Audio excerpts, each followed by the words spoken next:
तेरी बरसात में दिल जलाया, रे जा तेरा कुछ राजा मैं रानी, मैं राजा तू रानी। तू राजा मैं रानी। नमस्कार दोस्तों, फिल्म जगत में कुछ अभिनेत्रियां ऐसी हैं जिन्होंने ग्लैमर की दुनिया में खूब नाम कमाया, अपनी कातिल अदाओं से दर्शकों को बेहोश भी किया, पर एक दिन ग्लैमर की दुनिया से खुद को दूर कर देती है और धर्म के मार्ग पर चलने लगती है। आज हम कहानी सुनाने वाले हैं उस हसीन अभिनेत्री की जिन्होंने बड़े पर्दे पर खूब अंग प्रदर्शन किया, कुंती के किरदार में अमर हो गई, लेकिन उसके बाद वो कहाँ गई, इस पर आज भी मीडिया चुप रहती है। हमारे हिसाब से नाज़नीन कट्टर धार्मिक बन चुकी हैं और इसी के आड़ में एंटरटेनमेंट इंडस्ट्री उनके लिए हराम है। 80 के दशक के एक पत्रकार के.एन. सुब्रमण्यम ने साल 1978 में नाज़नीन का इंटरव्यू लिया था। उस दौर में वो इसलिए भी फेमस थी क्योंकि उनकी फिल्म चलते चलते कुछ साल पहले ही रिलीज हुई थी, जिसमें उन्होंने बोल्ड सीन दिए थे। दिल्ली के एक मैगजीन ने उन्हें भारत की सबसे खूबसूरत 10 महिलाओं की सूची में रखा था। उसे देखकर नाज़नीन चौंक गई। उन्होंने खुद से ही सवाल किया, क्या मैं बाकी अभिनेत्रियों से भी खूबसूरत हूँ? उस पत्रकार की तरफ देखते हुए उन्होंने कहा, हाल ही में मुझे एक साबुन कंपनी से विज्ञापन का ऑफर आया, पर मैंने उन्हें मना किया। आप जो प्रोडक्ट असलियत में इस्तेमाल नहीं करते, उसका विज्ञापन भी क्यों करना है? इस पर पत्रकार ने बोल दिया, अब संजीव कुमार जिस सिगरेट ब्रांड का विज्ञापन करते हैं, उसे खुद संजीव कुमार नहीं पीते। कुछ देर बाद नाज़नीन ने किसी विदेशी ब्रांड का शरबत मंगाया। नाज़नीन ने आगे कहा, मैं तो कुछ भी खा और पी सकती हूँ, फिर भी मुझे वजन बढ़ने का डर नहीं है, बजाय इसके कि मैं एक मुस्लिम घर से आती हूँ और ऐसे घर में खा पी कर मोटा होना आम बात है। मैं इतना खाती हूँ, फिर भी घर वाले मुझे पतला समझते हैं। कभी कभी आप फिल्मों में मोटे दिख जाते हो। मैं भी जब खुद को बड़े पर्दे पर देखती हूँ तो यही सोचती हूँ कि मैं मोटी क्यों नहीं दिख रही हूँ। आगे नाज़नीन ने मजाकिया अंदाज में कहा, लोग वजन घटाने के लिए गोलियां लेते हैं, पर मैं तो वजन बढ़ाने के लिए गोलियां लेती हूँ। उस दिन नाज़नीन ने सफ़ेद सलवार और कुर्ता पहना हुआ था। उसमें वो बिल्कुल ही स्कूल गर्ल दिख रही थी। नाज़नीन ने कहा, असलियत में धूप पड़ने पर मेरे बाल थोड़े थोड़े गोल्डन हो जाते हैं और मेरी आंखें भी भूरी हैं, बिल्कुल सारिका की तरह।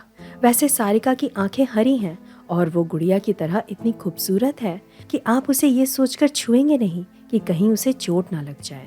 नाज़नीन ने आगे नीतू सिंह का जिक्र किया। नीतू और मैं एक ही स्कूल में पढ़ते थे। मैं तो उसके घर जाती, हमने तो सोचा ही नहीं था कि हम अभिनेत्रियां बनेंगे। बातों बातों में पत्रकार ने नाज़नीन के घर के एक दीवार पर मधुबाला तथा मीणा कुमारी की तस्वीर देखी। मीणा कुमारी के बारे में उनका ये मानना था कि फिल्म मैगजीन ने मीणा कुमारी का नाम बदनाम किया था। उस पत्रकार ने जाना कि नाज़नीन के मन में फिल्मी पत्रिकाओं को लेकर आक्रोश है। साथ ही उसे ये भी पता चला कि फिल्म जगत में नाज़नीन का एक बॉयफ्रेंड भी है, जिसका नाम नाज़नीन ने खुलकर नहीं बताया। जिस वक्त नाज़नीन का इंटरव्यू लिया गया था, उस वक्त उसके पास 2 फिल्में थी, एक ओ.पी. रल्हन की प्यास और दूसरी लेख टंडन की खुदा कसम।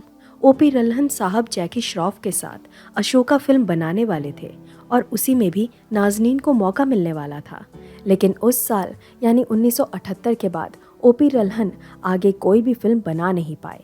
प्यास 1982 में रिलीज हुई थी और खुदा कसम 1981 में रिलीज हुई थी। नाज़नीन बड़ी शालीन और नरम हृदय की अभिनेत्री थी। सुपरहिट फिल्म कोरा कागज में जया भादुरी की बहन के किरदार में बहुत हिट हुई थी। उसके बाद उन्हें हर कोई साइड हीरोइन और छोटी बहन वाले किरदार में कास्ट करने लगे। इन रोल से नाज़नीन परेशान हो चुकी थी। इस वजह से वो 1980 के बाद बहुत ही कम फिल्मों में दिखती थी। कुछ बी ग्रेड फिल्मों में उन्हें लीड एक्ट्रेस बनने का मौका भी मिला, पर वो फिल्में कभी चली नहीं। आखिरकार उन्होंने कुछ अलग करने का फैसला लिया और विशाल आनंद के साथ चलते चलते फिल्म साइन कर ली। प्यार में कभी कभी ऐसा हो जाता है, छोटी सी बात का फसाना बन जाता है। चलते चलते मेरे ये गीत याद रखना, कभी अलविदा ना कहना, ये तो मेरा मन पसंदीदा गीत है।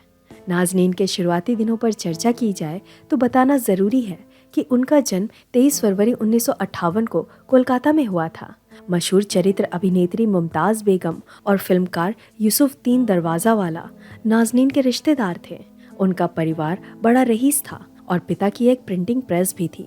नाज़नीन बचपन से एयर होस्टेस बनना चाहती थी, लेकिन उनकी माताजी उन्हें अभिनेत्री बनते हुए देखना चाहती थी। एक दिन किसी पार्टी में यूसुफ ने नाज़नीन को अपनी फिल्म सारेगामापा के लिए साइन कर लिया। इस फिल्म के निर्देशक थे सत्येन बोस।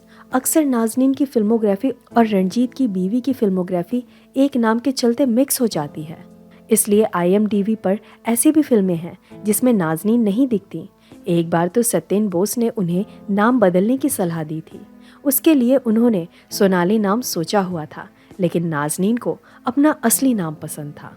महाभारत सीरियल करने की वजह भी ये थी कि नाज़नीन कुछ नया करना चाहती थी, लेकिन घर घर में उनका किरदार पहुंचने के बाद भी वो खुद से नाखुश थीं। महाभारत के कारण उन्हें अब बहन के किरदार भी मिलने बंद हो चुके थे और माँ का किरदार करने इतनी उम्र उनकी नहीं थी। इस हिसाब से हीरोइन बनकर किसी फिल्म में काम करना प्रोड्यूसर के पैसे बर्बाद करने जैसा था। इस वजह से उन्होंने सोच समझकर फिल्मों में संन्यास लेने का फैसला लिया। आपको वीडियो के डिस्क्रिप्शन में उनकी फिल्मोग्राफी मिल जाएगी। और आपको ये वीडियो कैसी लगी हमें कमेंट में ज़रूर बताइएगा। और हाँ, वीडियो पसंद आई है तो लाइक ज़रूर करिएगा, क्योंकि आपका एक लाइक भी हमें बहुत उत्साहित करता है। धन्यवाद।